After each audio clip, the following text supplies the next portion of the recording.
नमस्कार दोस्तों। आज हम भारतीय संविधान का एक ऐसा हिस्सा समझने वाले हैं जो न सिर्फ बहुत ही दिलचस्प है बल्कि यूपी पुलिस, एसएससी और रेलवे जैसे हर सरकारी एग्जाम के लिए समझ लीजिए एकदम रामबाण है। जी हाँ, हम बात कर रहे हैं डीपीएसपी की, यानी राज्य के नीति निदेशक तत्वों की। तो सबसे पहला सवाल यही उठता है कि हमारे संविधान बनाने वालों के दिमाग में भारत का वो सीक्रेट ब्लूप्रिंट आखिर था क्या? वो कौन सा सपना था जिसे वो हकीकत में बदलना चाहते थे? और जवाब है, ये सपना था एक लोक कल्याणकारी राज्य बनाने का, एक वेलफेयर स्टेट जहां हर किसी का भला हो। और डीपीएसपी दोस्तों, इसी सपने को पूरा करने का आप कह सकते हैं एक इंस्ट्रक्शन मैनुअल है। ये वो गाइडलाइंस हैं जो सरकार को बताती हैं कि भाई देश को इस रास्ते पर लेकर चलना है। तो चलिए फटाफट देखते हैं कि आज हम इस ब्लूप्रिंट में क्या क्या समझने वाले हैं। पहले हम डीएसपी के सपने को जानेंगे, फिर इसके कुछ गोल्डन रूल्स को देखेंगे, इसके 3 हिस्सों के अंदर झांकेंगे, फिर होगी मौलिक अधिकारों के साथ इसकी जबरदस्त टक्कर और ये कैसे कागज से पावर में आए। और हाँ, आखिर में एक धुआंधार रिवीजन तो बनता है। तो शुरू करते हैं हमारे पहले पड़ाव से, भारत का सपना डीएसपी। अच्छा जी, अब यहाँ से एग्जाम वाले पॉइंट शुरू हो रहे हैं, तो पूरा ध्यान यहीं पर। देखिए, डीएसपी का ये शानदार आइडिया हमने लिया है 1937 के आयरलैंड के संविधान से। ये हमारे संविधान के भाग 4 में दिए गए हैं, आर्टिकल 36 से 51 तक। याद रखिएगा, पार्ट 4। खुद डॉक्टर बी.आर. अम्बेडकर ने इसे संविधान की एक अनोखी विशेषता या नोवेल फीचर कहा था। और ये मौलिक अधिकारों के साथ मिलकर हमारे संविधान की आत्मा और दर्शन कहलाते हैं। चलिए, अब इस ब्लूप्रिंट के कुछ सुनहरे नियम समझते हैं, मतलब इसकी सबसे बड़ी खासियतें क्या हैं। और ये रहा इसका सबसे बड़ा, सबसे ज़रूरी और सबसे कंफ्यूजिंग नियम। इसको तो दिमाग में एकदम फिट कर लीजिए। डीपीएसपी गैर न्यायोचित हैं, मतलब नॉन जस्टिशिएबल। इसका सीधा साधा मतलब ये है कि अगर सरकार इन्हें लागू नहीं करती तो हम और आप कोर्ट नहीं जा सकते कि जज साहब देखिए सरकार ये काम नहीं कर रही, ये कानूनी तौर पर लागू नहीं हो सकते। अब इसको एक मज़ेदार उदाहरण से समझते हैं, कभी नहीं भूलेंगे। मान लीजिए फंडामेंटल राइट्स यानी मौलिक अधिकार आपके स्कूल के रूल्स हैं, अगर तोड़े तो पनिशमेंट पक्की। लेकिन डीएसपी आपके मम्मी पापा की सलाह की तरह है, जैसे बेटा रोज सुबह जल्दी उठो। अब ये नैतिक रूप से बहुत जरूरी है, पर अगर आप नहीं उठे तो वो आपको कोर्ट तो नहीं ले जा सकते ना। बस यही फर्क है। एफआर कानूनी तौर पर बाध्यकारी है और डीएसपी नैतिक रूप से। तो फिर सवाल उठता है कि भाई अगर कोर्ट नहीं जा सकते तो इनकी वैल्यू क्या है? अरे बहुत बड़ी वैल्यू है। ये सरकार के लिए जनता का रिपोर्ट कार्ड है। जब चुनाव आते हैं तो जनता देखती है कि सरकार ने इन सलाहों पर कितना काम किया। अगर काम नहीं किया तो अगले चुनाव में जनता बटन दबाकर अपना जवाब दे देती है। चलिए, अब जरा इस ब्लूप्रिंट के और अंदर चलते हैं और देखते हैं कि इसे समझने के लिए कितने हिस्सों में बांटा गया है।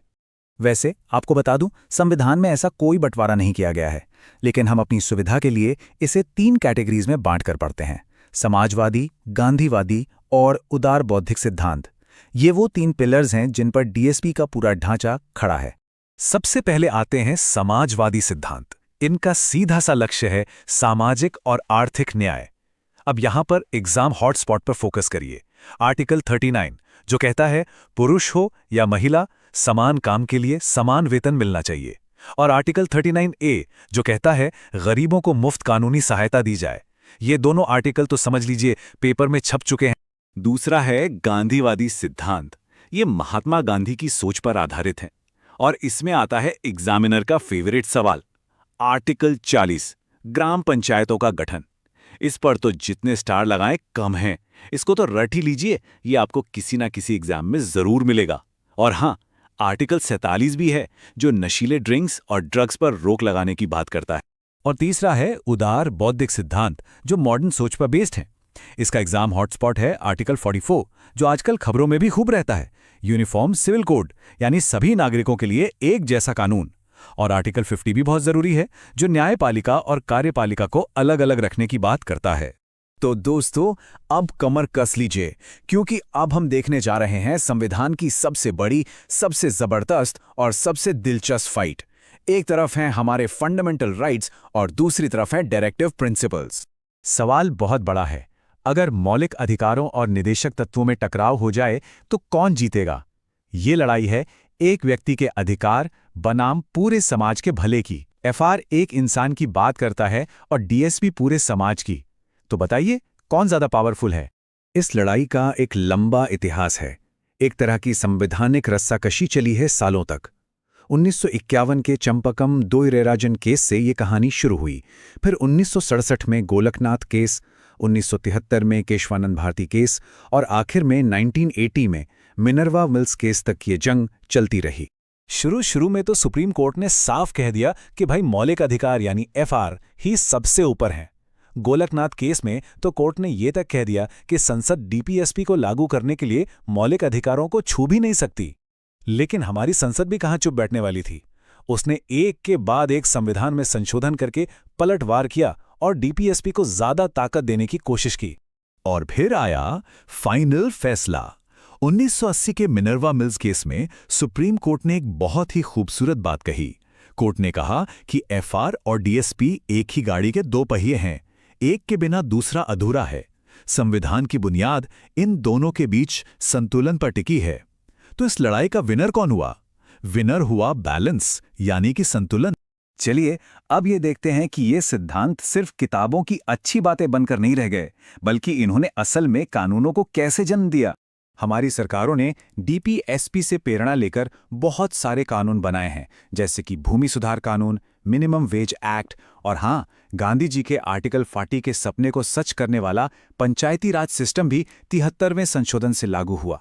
यहां तक कि पर्यावरण को बचाने वाले कानून भी डीपीएसपी की ही देन है।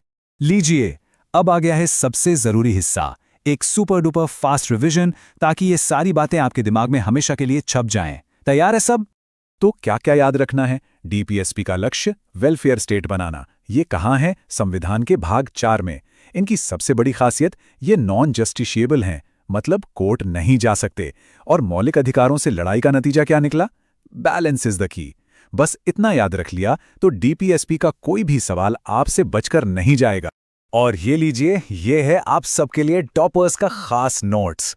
इस एक स्लाइड में डीएसपी का पूरा निचोड़ है, चाहे तो इसका स्क्रीनशॉट ले लीजिए। इसमें सोर्स, सबसे जरूरी फीचर, इंपॉर्टेंट आर्टिकल्स और केस, सब कुछ एक ही जगह पे है। यह आपके फाइनल रिवीजन के लिए एकदम परफेक्ट है। तो दोस्तों, ये थी डीपीएसपी की पूरी कहानी, एकदम आसान शब्दों में। उम्मीद है आपको सब कुछ बढ़िया से समझ आ गया होगा।